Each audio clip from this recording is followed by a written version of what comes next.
POCSO एक गंभीर अपराध, इसमें कोई दो राय नहीं है साथियों। मैं हूं आपका साथी doctor Anthony Raju, advocate supreme court.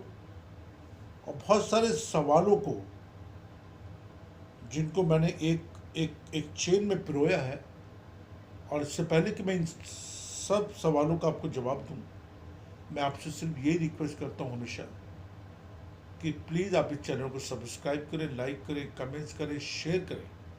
मेरा मोबाइल नंबर नीचे दिया गया है, उस पर आप मुझे व्हाट्सएप कॉल कर सकते हैं, बात कर सकते हैं, और अपनी जो परेशानी उससे मेरे को बता सकते हैं। बट चैनल को भी आपको सब्सक्राइब करना ही पड़ेगा, क्योंकि चैनल बनाता ही सिर्फ आपके लिए हूँ। और जितनी भी सुप्रीम कोर्ट या हाई कोर्ट की जो लैंडमार्क जजमेंट होती है, उसको सरल भाषा में आप तक पहुँचाने की कोशिश करता हूँ।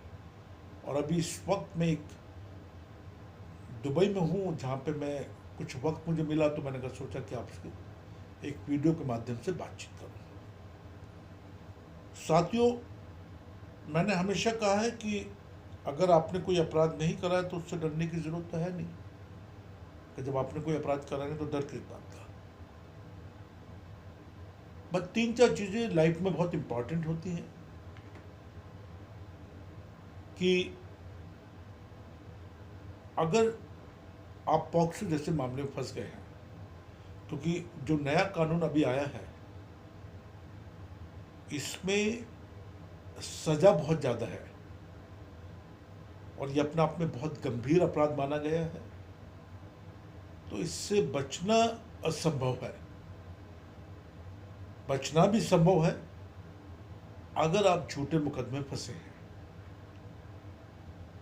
अब सवाल ये उठता है कि कैसे अपने आप को बचाएं, या अगर इस गंभीर मामले में फंस गए हैं तो कैसे अपने आप को सुरक्षित करें।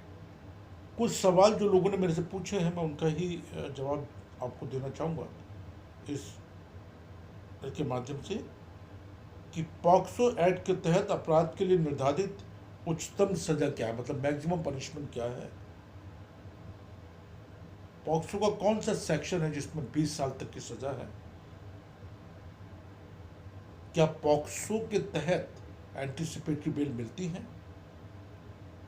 क्या पॉक्सो में बेल पॉसिबल है। पॉक्सो के केस को क्या वापस लिया जा सकता है। क्या पॉक्सो में कोई कॉम्प्रोमाइज किया जा सकता है। क्या पॉक्सो के तहत किसी बच्चे को भी सजा दी जा सकती है। क्या पॉक्सो में राजीनामा हो सकता है, या जमानत कितने दिन में मिल जाती है, जमानत का खर्चा कितना है। बहुत सारे सवाल हैं साथियों।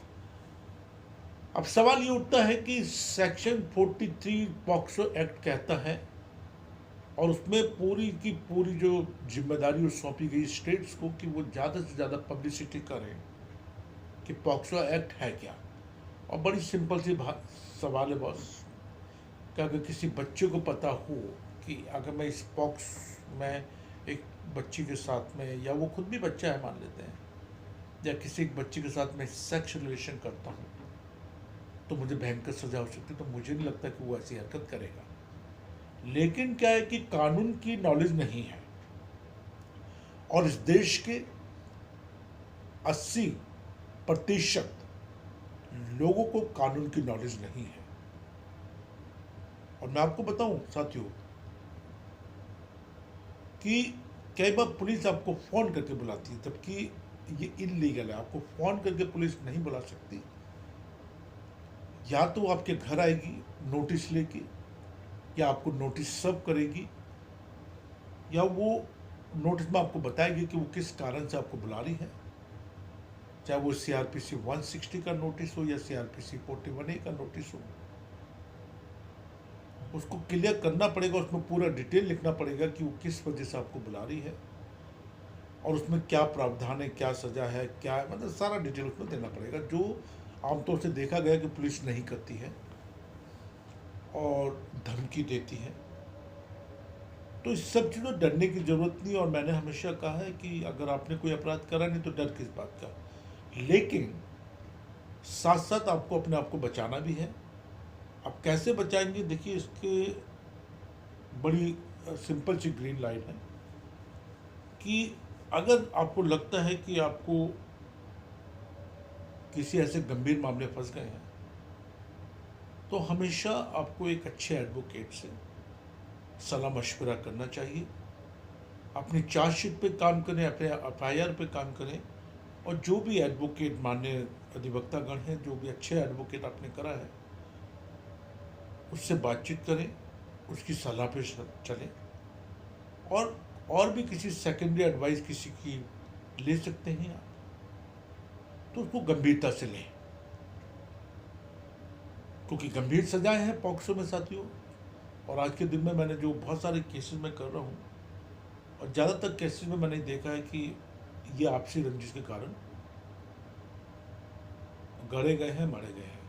एक शिलोंग का केस कर रहा हूँ जिसमें एक महिला ने अपने पति पे पॉक्सो का केस लगा दिया कि मेरी 6 साल की बच्ची के साथ इसने गलत काम करने की कोशिश करी, ठीक है।